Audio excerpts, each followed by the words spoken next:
Good morning friend. আজি ৰাতিপুৱাই ভিডিঅ'টো আৰম্ভ কৰিছোঁ কেক বনোৱাৰ পৰা।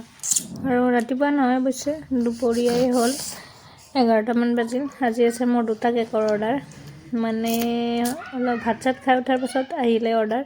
আৰু এইফালে দেখাইছিলোঁ কেককেইটা অলপ শ্বৰ্টত ভিডিঅ' এটা বনালোঁ। আৰু আজি যে আমাৰ একদম ঘৰত পানীৰো অভাৱ, মানে ওপৰত পানী উঠা নাই মটৰটোৰ কিবা এটা প্ৰব্লেম হ'ল কালিৰ পৰা। তথাপিতো দৈনন্দিন কামবিলাক কৰি যাবই লাগিব।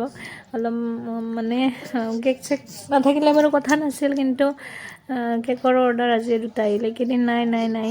আৰু যোৱাকালিৰ পৰা অলপ কেক চেক পোৱা কৰিছোঁ, অৰ্ডাৰ লোৱা কৰিছোঁ, যিহেতু আজি 2টা অৰ্ডাৰ আহিল। আৰু অৰ্ডাৰবোৰ পালে কেঞ্চেল কৰিব মন নাযায়, কাৰণ এবাৰ কেঞ্চেল কৰিলে মানুহৰ মনত এটা ধাৰণা হৈ যায়, মানে কি আৰু বা দিয়ে নে নিদিয়ে তেনেকৈ আৰু নাহে আৰু এনেকুৱা।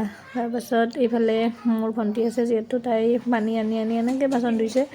আৰু মিষ্টাৰেও আনি দিছে, মাও কৰিছে, গোটেইকেইটাই মিলি এনেকৈ কাম কৰি আছোঁ। পানী নহ'লেও হেল্পাৰবিলাক আছে যিহেতু আৰু কথা নাই, তাকে কৈ আছিলোঁ এইখিনি সময়ত। আৰু কেককেইটা বনাই মেলি ৰেডি কৰি ভাতটো বনাব লাগিব দুপৰীয়াৰ। এইফালে দুপৰীয়া ভাতটো বনাবৰ হ'ব অলপ দেৰিকৈ। আৰু যে পানী কেতিয়া আহে ক'ব নোৱাৰোঁ। আচলতে আমাৰ এটা অভ্যাস হৈ যায় যে এনেকৈ আগতে তেনেকৈ কৰিছিলোঁ, মানে মই বিয়া হোৱা নাছিলোঁ ঘৰততো আমাৰ তেনেকৈ ভিতৰত পানী নাছিল। আৰু যেতিয়াৰ পৰা বিয়া হ'লোঁ তেতিয়াৰ পৰা 7 বছৰ এনেকৈ কৰি মানে এটা অভ্যাস হৈ গৈছে যে সেইকাৰণে এতিয়া এদিন যে পানী নাই আৰু কিবা বহুত যে ডাঙৰ কিবা এটা নাই এনেকুৱা হৈছে। মানে পানীখিনি নহ'লে আৰু বহুত অসুবিধা ঘৰত। আৰু সেইকাৰণে এতিয়া বাহিৰত যায় কৰাও তেনেকুৱা মানে সুবিধাজনক বুলি নাভাবোঁ আৰু আজিকালি। আৰু এইফালে মই কেক টিনটোত চাওকচোন, সেয়া দি লৈছোঁ কাগজ, মানে কেকটো যে ফুলি আহিব। 2টা 1 কেজিৰ কেক, আৰু মোৰ এটাই আছে কেক টিন 1 কেজিৰ, আৰু এইটো আৰু ½ কেজি মানৰ হয়, আৰু ½ কেজিৰ অলপ বেছিও হয়, কিন্তু 1 কেজি হ'লে আৰু ফুলি আহি পৰি যায়। সেইকাৰণে মই কাগজ দি লৈছোঁ, এনেকৈ কাগজ দি গ'লে আৰু ওপৰৰ ফালে উঠি যাব, তেতিয়া পৰি নাযায় বেটাৰখিনি যেতিয়া কেকটো ফুলি আহিব মানে।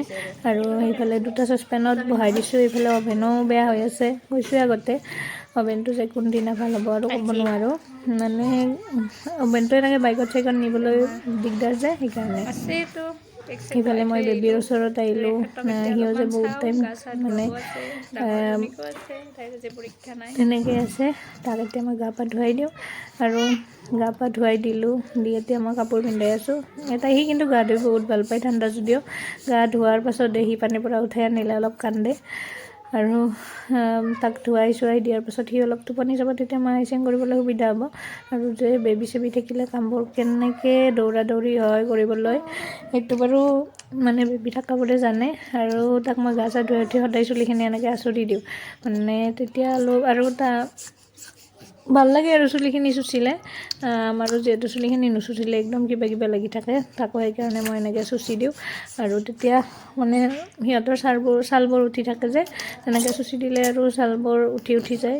আৰু এইফালে আমাৰ ৰান্ধনীয়ে ভাত ৰান্ধিছে, আৰু মই এইফালে কেকৰ আইচিং কৰিছোঁ। আৰু বাচন ধোৱা মানুহতো আছেই। আৰু এইফালে আমাৰ চনা, তাই গৈছিল শনি মন্দিৰলৈ, আজি শনিবাৰ। আৰু এইটো শনিবাৰৰে ভিডিঅ' মই এডিটিং কৰিব পৰা নাছিলোঁ কাৰণে দিয়া নাছিলোঁ। আৰু শনি মন্দিৰৰ পৰা আহিলে, তাৰপিছত আৰু কেকটো যে মই গৰমে কাটিছোঁ, সেইকাৰণে অলপ ভাঙিও গৈছে। এইফালে তাইও অলপমান বনাইছে, কিবা লাৰি দিছে। আচলতে মানুহজনে চাহ খাই আছে, তাইক লাৰি দিব কৈছে, আৰু তাই লাৰি দিছে। এইফালে মোৰ এটা কেক হৈ গ'ল, এইটো এটা আছিল দল কেক নহয়, টেডি বিয়াৰ কেক।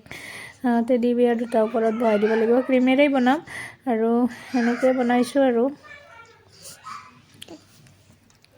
আজিৰ ভিডিঅ'টো কেনেকুৱা লাগিল জনাব। আকৌ লগ পাম এটা নতুন ভিডিঅ'ৰ সৈতে। আৰু আজিলৈ বাই বাই। এয়া মোৰ কেক 2টা কমপ্লিট হৈ গ'ল, বাই।